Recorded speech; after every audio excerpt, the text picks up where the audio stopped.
The following story is true. The names have been changed at the request of the survivors. After all, this is a horror fiction podcast. Pseudopod, episode 918, May 3rd, 2024. The Dreadful and Specific Monster of Starosibirsk by Christina Ten. Narrated by Yaroslav Barsakov. Audio production by Chelsea Davis.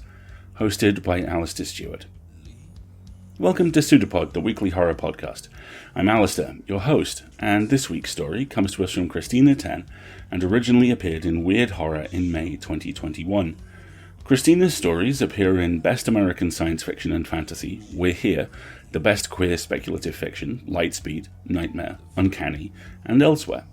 Along with winning the McSweeney Stephen Dixon Award for Short Fiction, she has been a finalist for the Locus and the WSFA Small Press Award. Ten is a graduate of Clarion West Writers Workshop and the University of Colorado Boulder's MFA program in creative writing. Born in Moscow, she has lived most of her life in the US. Read more at christina10.com. We'll drop her social links in the show notes. Your narrator this week is Yaroslav Barsakov, so wrap up warm, because that howling is a story, and it's true.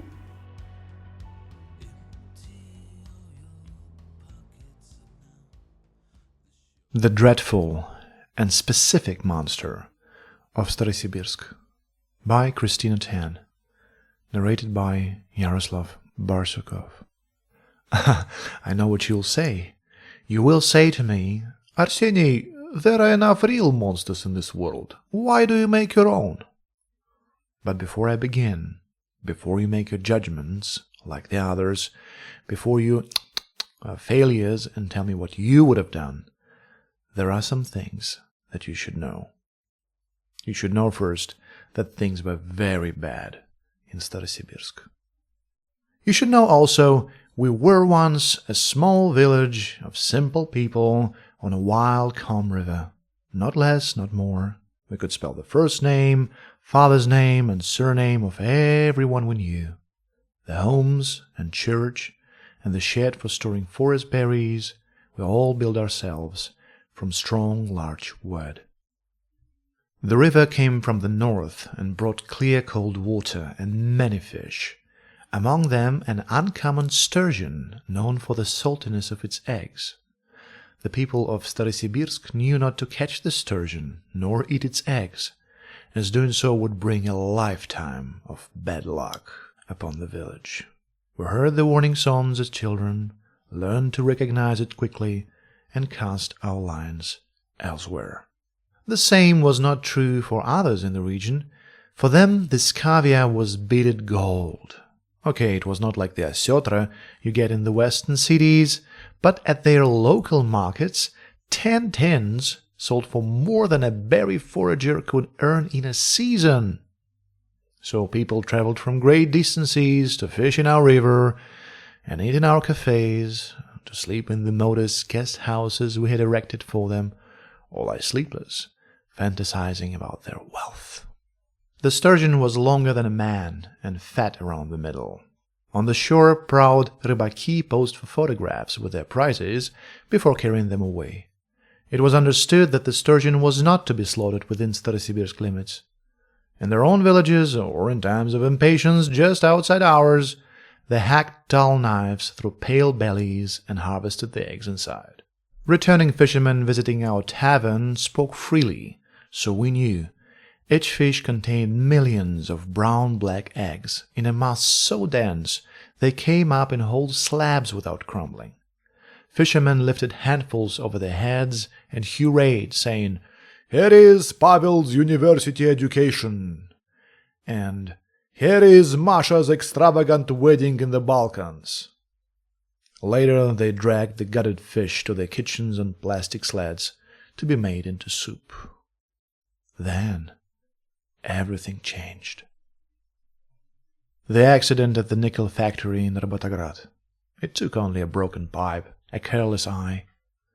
The chemical waste leaked downstream and turned the length of the river a muddy red, the color of blood in American monster movies. The followers of the church were the first to respond. They fell to their knees at the river of blood and covered their eyes and wept and prayed. It took the rest of us more time to understand our misfortune. We waited 3 weeks for the river to run clear. By then the fish were open-mouthed and drifting. The undersides of the sturgeon were sour yellow and rotated to face the sun. It smelled like death, and it was. There was no debate. The eggs would not be good to eat. For weeks after the accident, people came to see our section of the devil-touched river. Once it ran clear, they came no more. The fish population did not recover, and those who had once traveled for the sturgeon stopped coming as well. Our guest houses and cafes stood empty, and our tavern became among villagers the most popular place to be. Even the Starosibirsk train station closed for lack of interest, and we knew that there was no hope for us then. What was left for us to believe? We had obeyed the warnings. We had not touched the sturgeon, and still bad luck had found us where we slept in our cottages, surrounded by purple berries in the summers and otherwise in snow, and it behaved as any monster would. It was thorough and unjust. Here is another thing you should know. We were very desperate. And also this, we were very drunk. Finally, it was Mikhail's idea, and do not let him tell you differently. That would be classic Mikhail. When it happened, it was, "I am Mikhail, prince of the good ideas, deserving of all the credit. Tell them Mikhail did it." And now it is, "I am a humble man. It was a group effort. I was merely an observer. I was only taking notes." It happened at the tavern 6 months after the accident. A night of cheap vodka and not enough zakuski to line our stomachs against the drunkenness toward which we marched. Bori and Dima fought over the little pickles and the herring on toast, while Dima's beloved Mutt, the undersized Barzoi, laid at his feet waiting for scraps. Yuri the gentleman poured drinks and passed them around, and Maxim and I did our best to win the favor of glorious Varvara, who sat at a table nearby. And Mikhail, as you know, he came up with the idea. Recalling our time as classmates in the physics program at Novgorod, we decided to approach the matter in a scientific way. Previously, we had approached it in a number of unscientific ways, based primarily in rage and despair and the pounding of glasses on tables. The scientific approach was as follows. Our observation: no one was coming to Starosibirsk, because there was no reason to come. No one was booking rooms in our guest houses, or purchasing mushroom-stuffed pirashki, or refreshing beet salads, or kotlety fried to a golden brown. Our question: what would it take for people to come to Starosibirsk, a small village no different from any other save for its location on the river, which was now too toxic to swim or fish in, and perhaps too toxic even to sunbathe beside? Our hypotheses: if Starosibirsk had something that no other village had, as it once did with the river sturgeon, people would come again. We agreed unanimously that certainly they would, and life would return to the way it was. It would have to be quick. It would have to be compatible with our stubborn, unproductive land. And now, Mikhail's idea. The monster.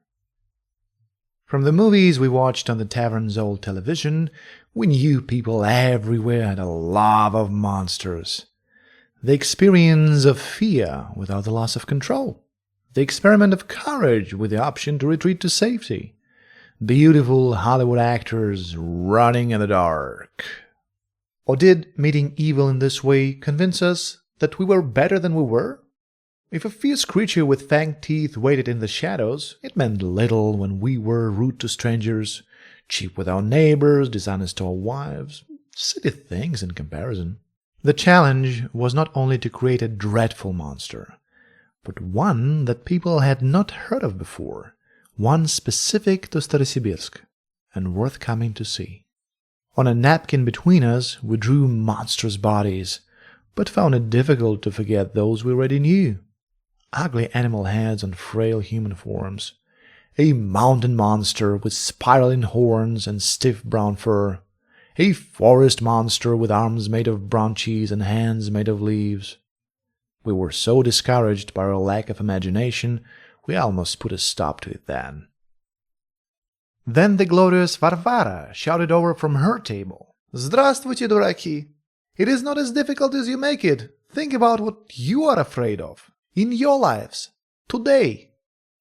She pulled her chair over to us and called for others to join. Soon everyone in the tavern was shouting ideas while Yuri, with the steadiest hand, poured continuous servings of vodka, and Mikhail and I, with the neatest writing, used napkins to take down notes. As soon as we filled one napkin, another appeared before us. Some were half wet with drink, and others torn and crumpled. Others were orange with grease, and we, writing manically, we filled them all. "Death!" someone yelled from the back to a room full of nods. "Dying alone!" the bartender contributed. "Dying poor!" said someone I could not see. "Bears!" "Drowning!" "Ticks!" "Failure!" "Wild boars!" "Senselessness!" "My mother-in-law when she's in a bad mood!" "House!" one said. "Children!" echoed another. "Dentistry without anesthesia!" A groan moved through the tavern. "Being trapped in the banya and overheating to death!" A quiet admission from the corner, met by laughter at the unlikelihood of this. "And you?" I asked Yuri as he refilled my glass, taking care not to spill on the notes. "What are you afraid of?" He contemplated the bottle, then set it down and sighed. "Arseny Sergeyevich," his eyes turned toward the river, "my greatest worry is that what has already happened will not be the worst that can." We worked until the early morning, drinking steadily and combining our fears, rearranging them until they fit into one body, one history, one set of behaviors. When the sun rose over the church's onion domes, we had a monster we could call our own. Our monster stole the axes of woodcutters and threw the blades into the river, and the shafts into the treetops where they would never be found. It lured its victims into groves and tickled them to death, or held their heads under water and pulled out their teeth one by one. In its human form, our monster wore its shoes backwards and carried a staff, and its belly was yellow and engorged with eggs and blood. In its beast form, it had tusks protruding from both corners of its mouth, and eyes the color of toxic runoff. If you encountered our monster in the forest, you would be instructed to turn your clothing inside out, wear your shoes on opposite feet, and beg until your throat grew raw. If the monster was appeased, it would let you go free. If not, you have seen the movies. Our monster was constructed from parts of all of us. In that way, what Mikhail says about it being a group effort, a collaborative process, he is telling the truth. The next part required contributions from everyone too. Because the monster lived in our minds for only a short time, before we released it into Starosibirsk, and then the world. We carved claw marks into the trees with the knives from our kitchens. We used soup ladles and potato mashers to dig footprints into the soil. We dipped our fingers into varenia jam and smudged misshapen handprints onto shop windows. We trampled through bushes to create the monstrous paths, roaring from the bottoms of our stomachs as we went. We collected long silver hairs from the babushki and scattered them everywhere, onto the sides of buildings, where we imagined our monster would scratch itself when shedding in warm weather, and onto piles of dried leaves, beneath which we imagined our monster would sleep. We wanted, too, for the monster to appear intelligent, so we carved furniture from large wood scraps and placed it in clearings near the edge of the forest, in places villagers did not often go. Rocking chairs and tables, a grand bed with 4 twisted posts, clumsy, unsophisticated things, but strange enough to provoke unease. Then we captured the footage using borrowed camera equipment and posted it to the online message boards. Above each photograph and video we wrote, "Come see for yourself the dreadful and specific monster of Starosibirsk." The story flowed easily, like water. We counted the responses, we watched the curiosity go up, up, up. And when the tourists began to come, we were ready for them. I'm willing to admit, that is, you should know, if it's not obvious already, that I was not innocent in all of this. It would not have become what it was without the efforts of the citers. I was one of them, the appointed citer of Starosibirsk between the bakery and the light post that does not work. We divided the village into small, manageable parcels, and each citer had their own domain. It was part of the tour experience we had agreed on. A guided tour felt too forced, not authentic. Instead, as visitors arrived, they were greeted by a series of hints, the footprints, two competing smells in the air, one like a wet dog, the other industrial, metallic.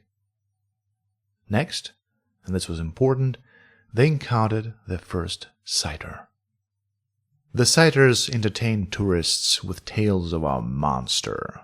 We played the role of the believers, the ones who had seen. There was a citer of Starosibirsk between the primary school and the produce shop, and another of Starosibirsk where the hills flattened to meet the shore. Everything we said was based on a script we had written that long night turned to morning in the tavern. Though we had a certain amount of freedom in telling the stories, we knew consistency was essential to the lie. We took our job seriously, rehearsed. "I am a hunter," one citer would say, pointing to a footprint in the soil. "I have tracked animals all my life, and I know without a doubt this cannot be the mark of a bear." "I'm a mushroom picker," another would say, pointing to the stripped-away bark of a tree. "I have foraged fungi my whole life, and I know without a doubt they could not have caused this decay." Or, "I'm a carpenter. I have made furniture my whole life. No village in this region would produce something so rudimentary. Without a doubt, I know it to be the monster's nest." And it worked, just as we hoped it would. Slowly at first, mostly thrill-seekers who appreciated this kind of thing more than most. We'd already seen all the monster movies, we'd already been buried alive at that novelty tourist attraction several days away from Starosibirsk, on the Trans-Siberian Railway, the one that had been featured on the British travel show. These groups were eager to believe. They made it easy. They came to stalk, to kill. Gradually the village filled. The guest houses were at least half booked, and the cafes felt warmer now that the ovens were on, browning meat pastries, while garlic-rich Solanka stew bubbled on the stove. Some visitors knew the history of Starosibirsk, knew of the exquisite saltiness of the sturgeon eggs, and the breath and stillness of the once-giving river. But others did not, and to them we were a small village, not spectacular, one of many affected by the accident at the nickel factory, which appeared only briefly in the national news. Now we can look at our plan and see the errors, but we were too close to it then. We had already printed T-shirts with images of the monster, displayed them next to matching wood carvings in the abandoned building we had converted to a souvenir shop. We did not look around us, or above us, only at the coins that once again, thankfully, necessarily, found their way into our tills. So when the chickens turned up dead, feathers bloody and necks mangled, set at odd angles and bitten through, and the tourists looked at one another with gleeful terror, we thought, wolves. Until one of Varvara's brothers took responsibility. "Yes, we were attracting enough tourists now," he said, "but how long would it be until they lost interest? They were desensitized, скучающие, like all of us. They saw worse on their televisions every day. How long would false footprints and claw marks on trees convince them?" And it made sense, well enough. We applauded him for taking initiative. We toasted him at the tavern and piled on his plate all of our extra pickles and herring. When the howls rang through the village and the tourists screamed in delight, we thought, a mother brown bear defending her young. But this time it was the baker who took credit. He said when he watched the American movies, he was most fascinated by the sound effects. When the sounds of claws scraping the outsides of buildings too close to our pillows woke us from our sleep, and the next morning we looked for an answer, the bartender's wife raised her hand with satisfaction. When we felt hot breath on the backs of our necks, we did not even give it a second thought. We assumed it was one of us, practicing a stunt that would be later used on the tourists. We gave each other knowing looks. We stopped asking, supposed everything was of our own making. It became a competition, a matter of pride.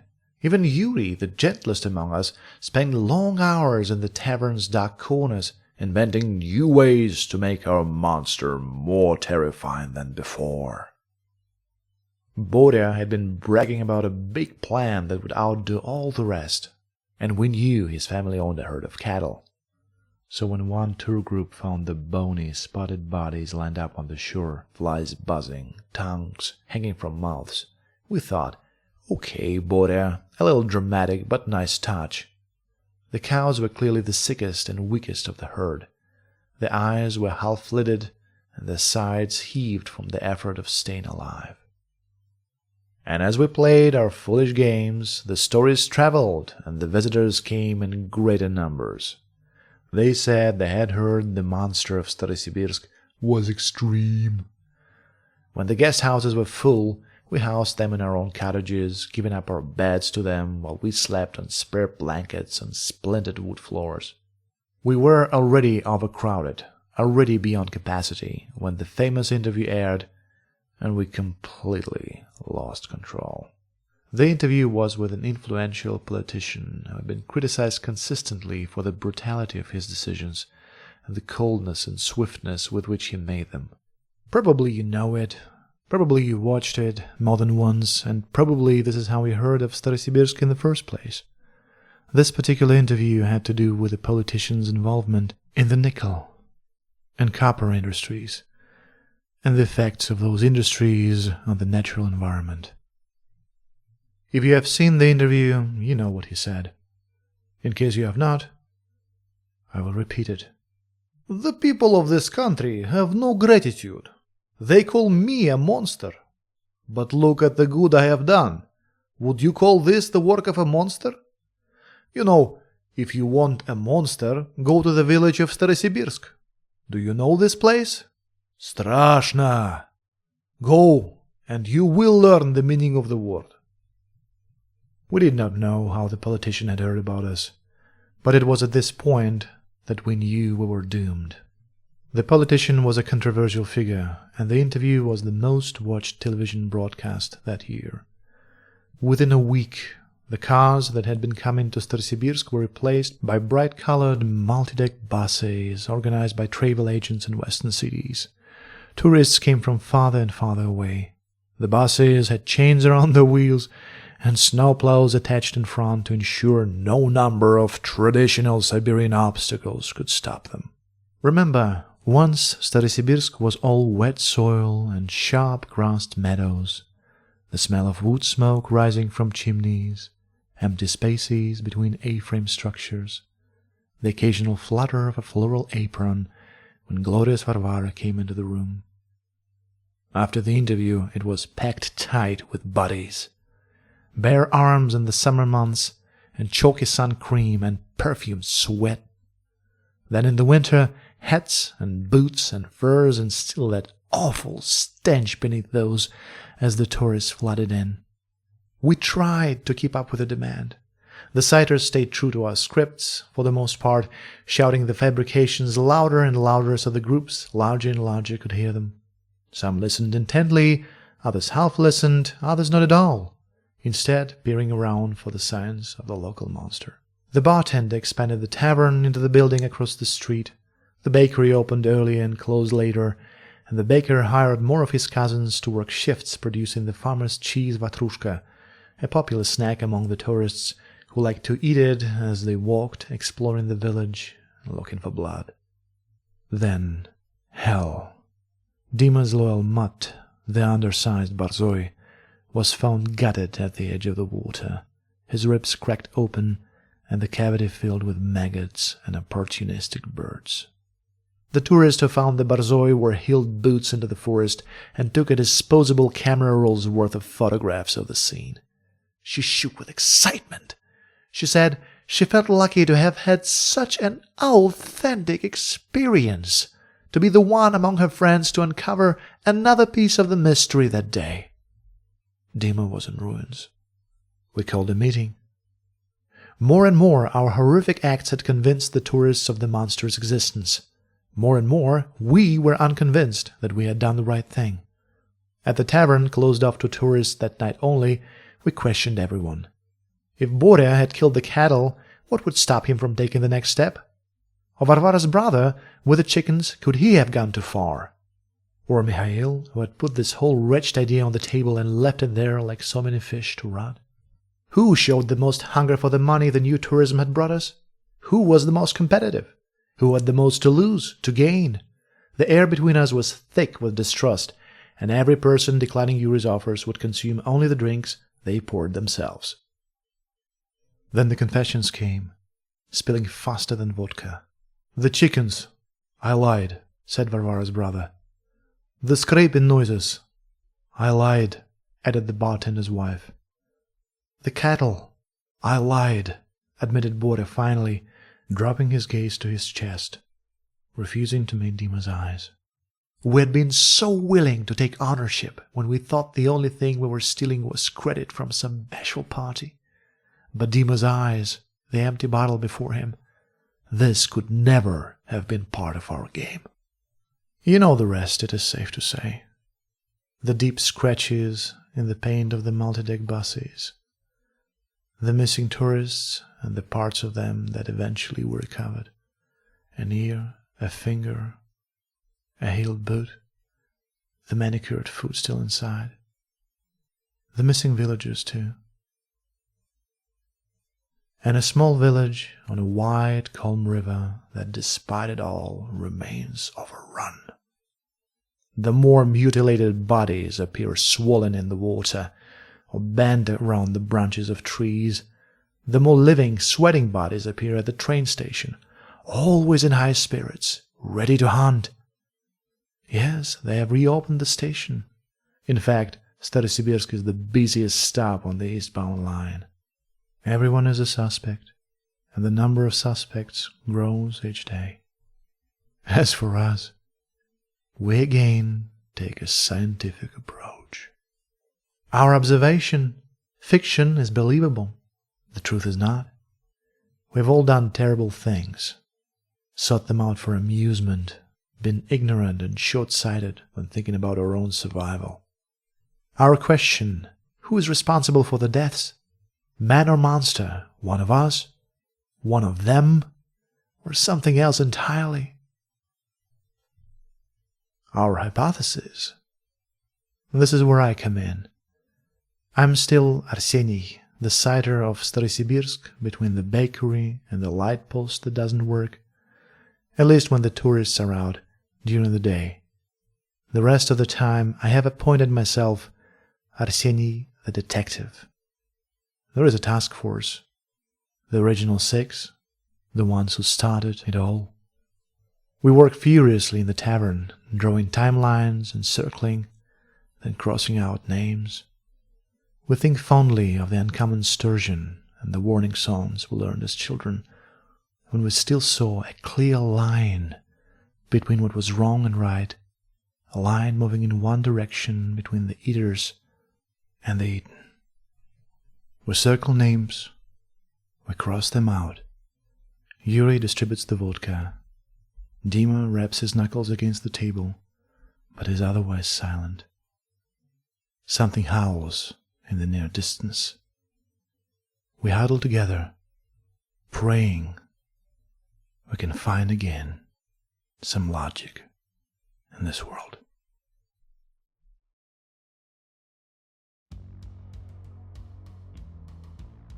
Oh, I love this one. Oh boy, my inner magpie is delighted by this entire story, but there are 3 lines that scalpel it open for me. Here is another thing you should know. We were very desperate, and also this. We were very drunk. That is straight up magic in prose form. You laugh, and then you shiver, and then you laugh again. It encodes the astounding complexity of emotional response into 2 lines, and it does so by putting us beyond the story's reach. These events are recalled from the future, which means we lived, which means there are bounds around the monster, right? That it's over, right? Right? Hindsight is not absolution. The experience of fear without the loss of control, the experiment of courage with the option to retreat to safety, beautiful Hollywood actors running in the dark. Well, I feel perceived. This is such a perfect distillation of why I love horror, and why I advocate so hard for it being a deeply personal and hopeful genre. Horror is iocane powder. You can build up an immunity to it. The issue comes from how much of an immunity you have, and whether it conceals damage rather than avoids it. The pleasing terrors M.R. James talked about, after all, did have a tendency of eating the people involved in finding them.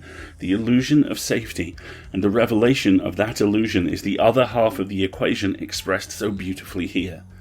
To borrow the line I return to time and again from David Lynch's chronically overlooked classic Mulholland Drive, we hear the band, but there is no band. The calls are coming from inside the house. Kiss is kill. And finally this. Our monster was constructed from parts of all of us. The real atrocity was the one we made along the way.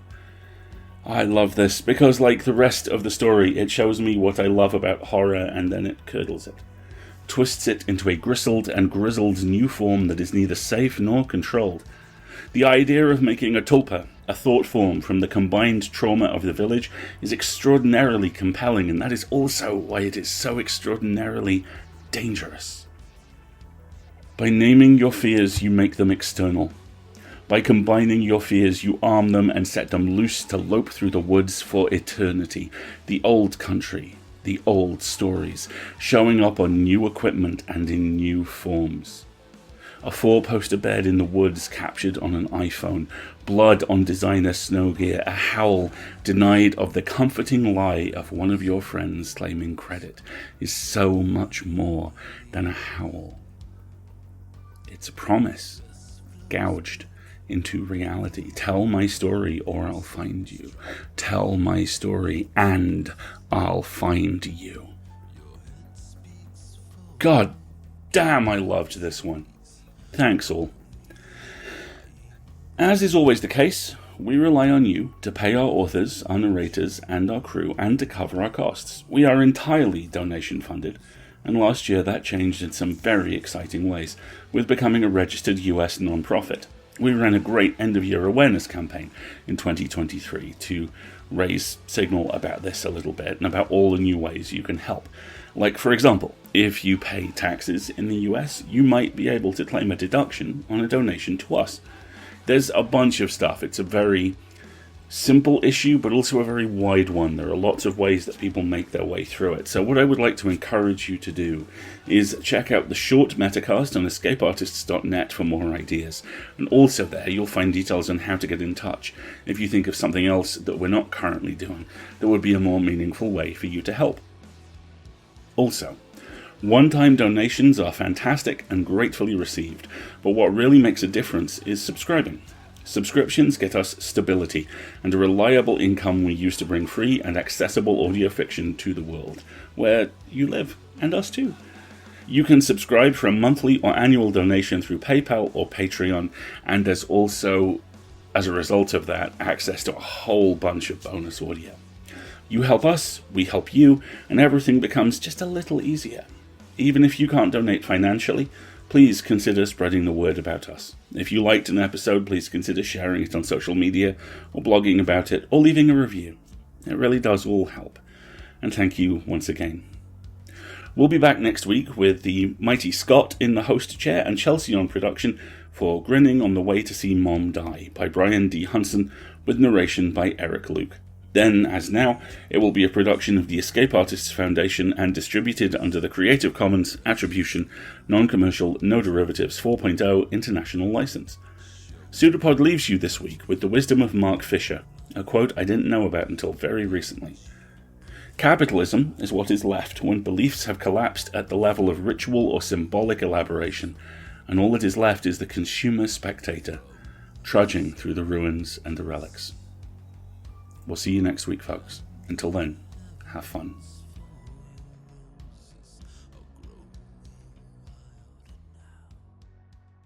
An arm appeared from nowhere on the shape, seemingly projected like the pseudopod of a protozoan. It's a pseudopod. It's a big foot. It's all about podcasts these days.